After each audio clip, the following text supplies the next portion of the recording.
Terima kasih banyak Ibu Putu. Baik, selamat pagi Bapak dan Ibu sekalian semuanya yang sudah mengikuti webinar. Terima kasih atas kesediaannya untuk menyediakan waktu mendengarkan presentasi proposal pada pagi hari ini. Seperti tadi telah disampaikan oleh Ibu Putu, ini masih dalam tahap proposal, jadi tentu saja masih butuh masukan dari Bapak dan Ibu, dan juga butuh saran-saran untuk meningkatkan mutu dari penelitian yang akan kami lakukan. Baik, kami mulai. Jadi judul penelitian ini adalah peran sektor swasta dalam respon terhadap COVID-19 di DI Daerah Istimewa Yogyakarta.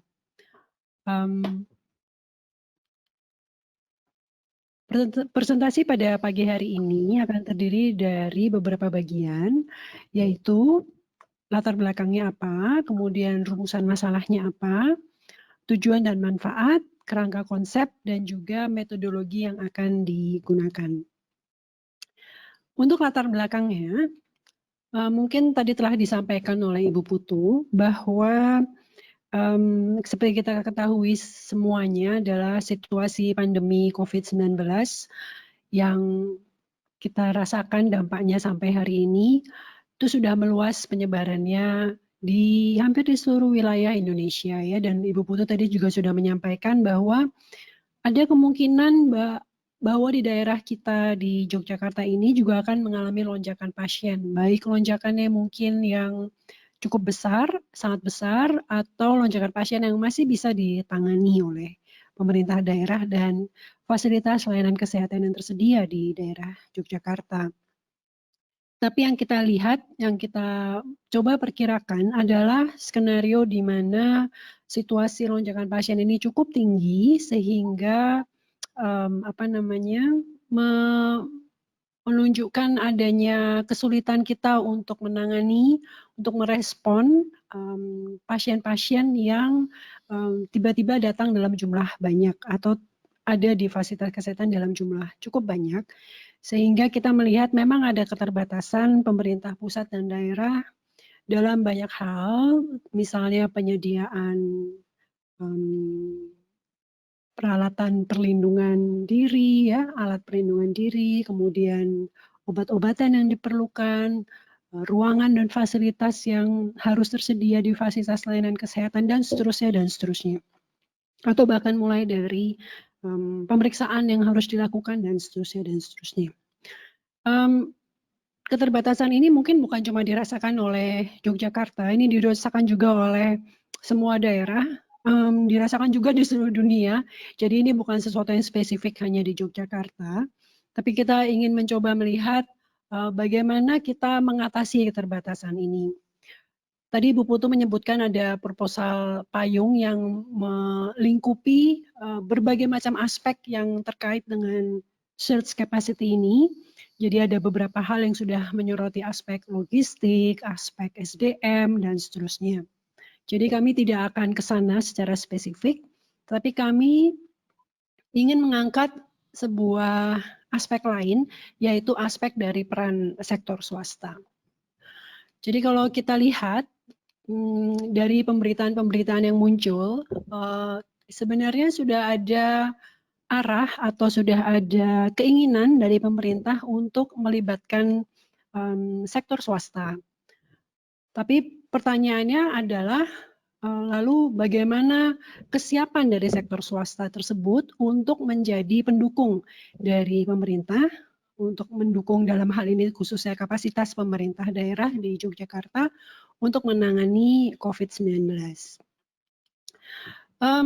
Tujuan penelitian ini secara umum adalah kami ingin mendokumentasikan peran sektor swasta yang ada dalam penanganan COVID-19 di DI Yogyakarta. Ini tujuan umumnya. Kemudian tujuan khususnya kami ingin melihat juga kira-kira apa dorongan yang dirasakan oleh pemerintah daerah di Yogyakarta untuk bekerja sama dengan sektor swasta khususnya dalam respon terhadap COVID-19 ini.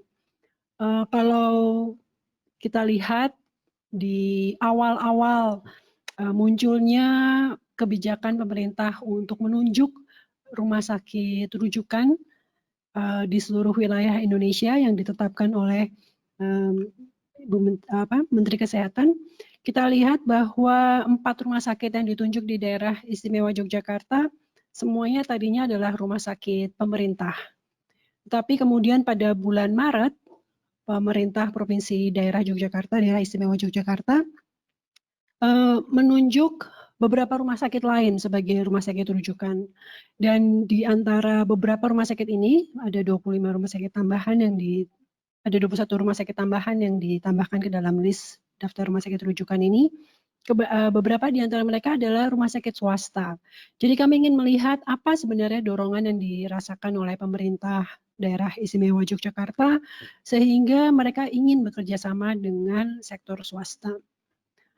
Kemudian selain mengidentifikasi dorongan pemerintah daerah, tentu saja kami juga ingin melihat di sisi lainnya, bagaimana kapasitas dari sektor swasta tersebut yang sudah ditunjuk untuk menjadi rumah sakit rujukan COVID. Kemudian hal lain yang juga menurut kami menarik untuk kami lihat adalah mengidentifikasi jika ada perbedaan perspektif dari sisi pemerintah maupun dari sisi sektor swasta dalam hal kerjasama untuk respon terhadap COVID ini. Jadi kami membayangkan pasti ada hal-hal yang mungkin dipahami secara berbeda, baik di sisi pemerintah maupun di sisi sektor swasta, dan ini yang ingin kami eksplorasi jika ada di daerah istimewa Yogyakarta. Harapannya dengan melakukan penelitian ini, pertama kami tentu saja dapat melakukan recording, melakukan pencatatan mengenai peran sektor swasta dalam mendukung pemerintah. Khususnya pemerintah daerah istimewa Provinsi Yogyakarta, khususnya lagi dalam situasi bencana kesehatan.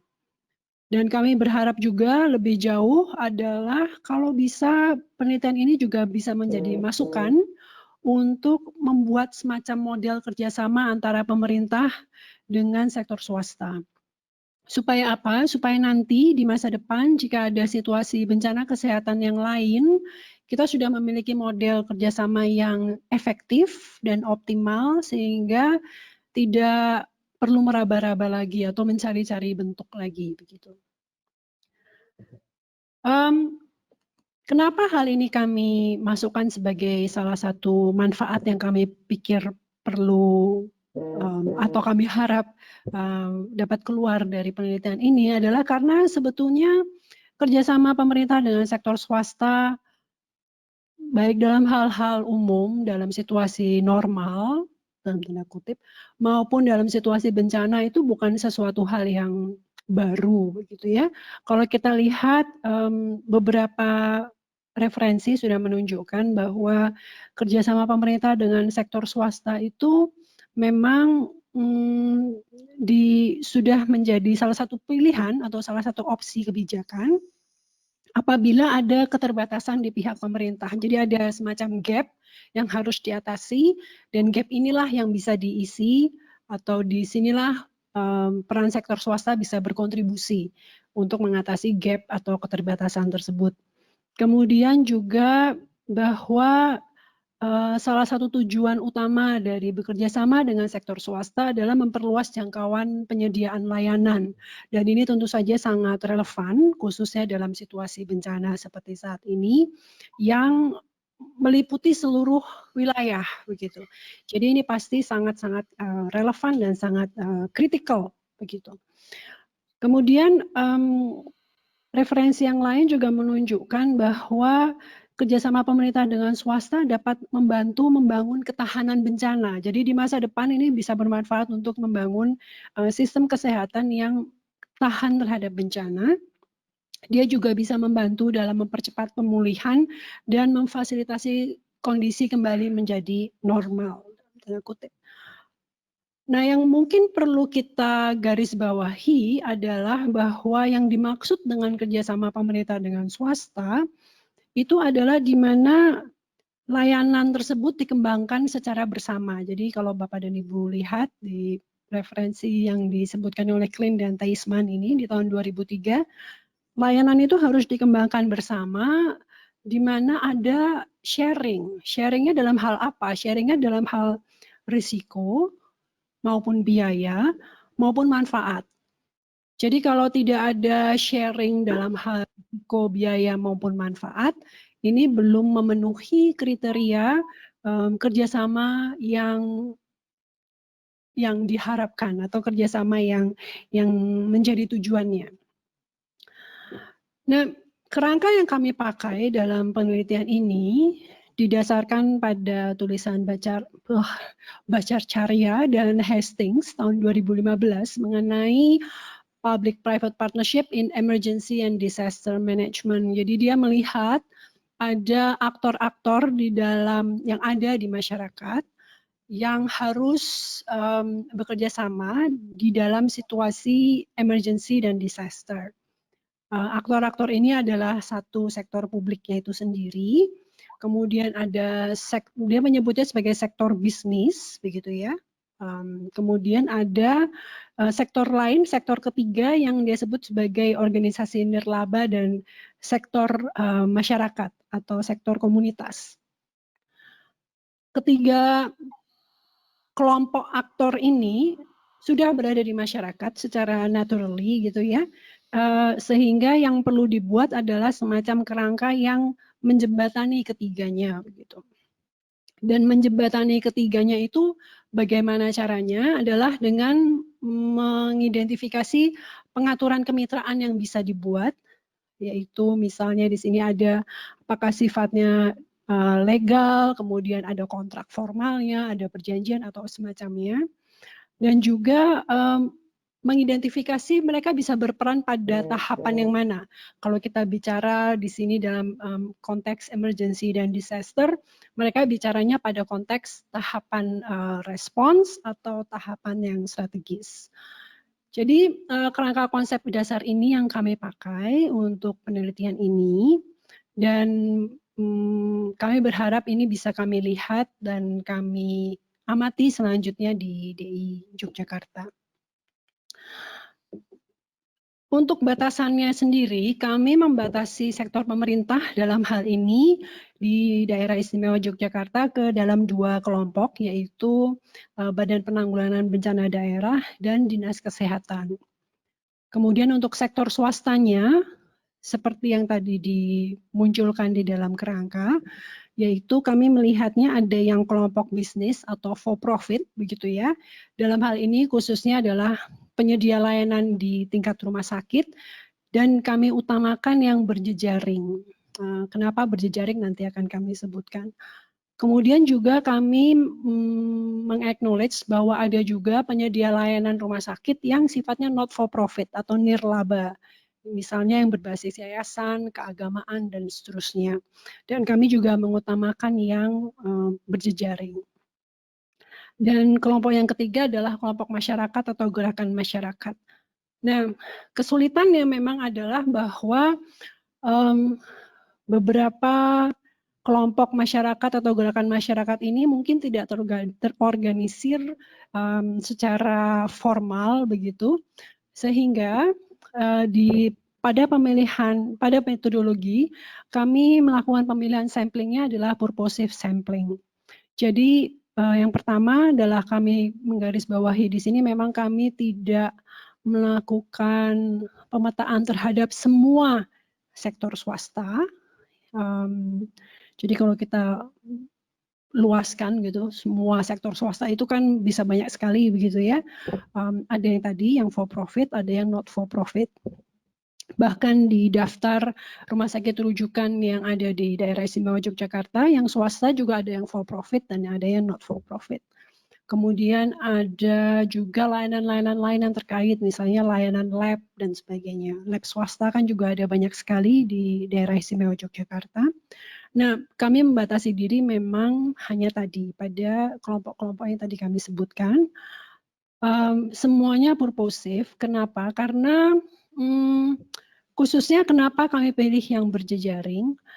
Karena dalam salah satu komponen yang akan kami lihat nanti adalah kami mengasumsikan bahwa rumah sakit swasta pun tidak semuanya memiliki kapasitas yang sama pada level yang sama. Jadi mungkin ada rumah sakit swasta yang besar, ada rumah sakit swasta yang agak lebih kecil dan seterusnya. Dan untuk mengatasi situasi tadi, lonjakan pasien, surge capacity tadi, dalam salah satu referensi yang lain, itu disebutkan bahwa untuk rumah sakit yang berjejaring itu memiliki potensi atau memiliki pilihan untuk melakukan semacam bukan subsidi ya, tetapi semacam transfer begitu resources dari anggota jejaringnya yang lebih kuat atau lebih besar untuk membantu anggota jejaring yang lain yang mungkin kapasitasnya lebih kecil atau lebih terbatas. Oleh karena itu kami memilih di dalam penelitian ini kami memilih layanan rumah sakit di sektor swastanya yang kalau bisa berjejaring sehingga mereka memiliki opsi tersebut. Selain itu kami juga terbatas dalam hal karena situasinya masih physical distancing saat ini, maka dalam metode penelitian yang kami pilih, kami melakukan wawancara itu secara daring. Jadi tidak one on one begitu. Untuk pengambilan data sekunder, kami memilih beberapa data yang relevan, khususnya yang terkait data mengenai rumah sakit yang kami pilih sebagai sampel. Khususnya lagi adalah mengenai apa yang disebut sebagai 4S. Mungkin Bapak dan Ibu yang sudah mengikuti serial penelitian COVID yang sedang dilakukan di PKMK saat ini, pasti sudah sangat familiar mengenai konsep 4S ini, yaitu system, structure, staff, dan staff.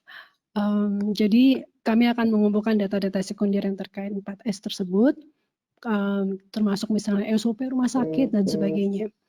Kami juga melihat kepada grey literatur, tidak hanya kepada dokumen resmi, kami juga akan melihat pada informasi yang pada media yang diakui oleh Dewan Pers Nasional, dan jika ada sosial media dari institusi yang menjadi sampel kami. Kami juga akan mengumpulkan data-data regulasi yang terbit yang telah diterbitkan oleh pemerintah daerah, khususnya untuk melihat tadi hubungan antara pemerintah daerah dengan sektor swastanya dalam landasan kebijakan apa. Jadi sampel kami saat ini memang masih sangat terbatas, masih sangat sedikit. Ada Dinas Kesehatan, ada BPPD Yogyakarta, kemudian rumah sakit swasta rujukannya kami pilih Panterapi, Siloam, Rumah Sakit PKU Muhammadiyah, dan Rumah Sakit Hermina. Sedangkan untuk unsur masyarakat, tadi kami sampaikan bahwa salah satu keterbatasan kami adalah banyak gerakan masyarakat yang tidak terorganisir secara baik, begitu secara tertata dengan formal, sehingga kami memiliki keterbatasan pilihan juga untuk gerakan masyarakat mana yang akan kami lihat. Dan salah satu gerakan masyarakat yang menonjol di Yogyakarta adalah Sonjo. Jadi ini menjadi sampel kami. Variabel yang nanti akan kami lihat adalah kami bagi dua secara garis besar sesuai dengan kerangka konsepnya, yaitu mengenai tata kelola dari kemitraan atau kerjasamanya itu sendiri. Jadi apa jenis kerjasama yang ada, kemudian aktivitasnya apa, dalam hal apa kerjasama yang dilakukan, kemudian dokumen apa yang menjadi dasar dari kerjasama, aturan apa yang melandasi, pembiayaannya seperti apa, dan mekanisme koordinasinya bagaimana. Untuk capacity-nya sendiri, kami akan kembali ke konsep 4S yang sudah difamiliarkan oleh penelitian-penelitian kami penelitian-penelitian yang lain yang terkait dengan COVID-19 ini, khususnya di penelitian payung, yaitu melihat kepada struktur sistem staff dan staff. Penelitian ini sendiri nantinya merupakan penelitian yang karena tadi sifatnya recording ya, mencatat, mendokumentasikan, sehingga sifatnya memang lebih ke deskriptif analitis. Tetapi kami akan melakukan analisis berbasis tematik konten, dan kami akan mencoba memetakan hubungan tersebut ke dalam seperti kerangka konsep tadi, hubungan yang triparti begitu. Jadi ada public sector dengan bisnis sektornya, kemudian public sector dengan non not for profit atau community grupnya, dan juga antara yang private sector dengan yang community, not for profit dan community group. Kami mengikuti juga pola dari penelitian payung dan juga sub-penelitian yang ada di COVID-19 yang dilakukan oleh teman-teman kami di PKMK, yaitu timeline kami memang terbatas, hanya 2 bulan.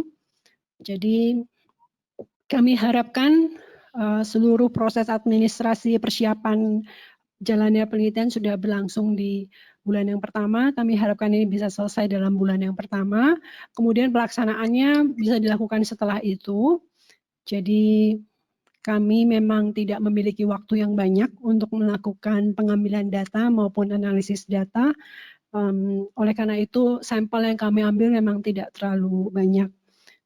Tapi kami berharap dari penelitian ini kami juga bisa melakukan publikasi hasil penelitian yang Bapak dan Ibu nanti bisa ikuti terus seri webinarnya. Kami akan sajikan dalam seri webinar selanjutnya hasil sementara maupun hasil final dari penelitian yang akan kami lakukan ini. Kira-kira itu saja yang bisa kami sampaikan dalam kesempatan pada pagi hari ini. Terima kasih banyak atas perhatiannya.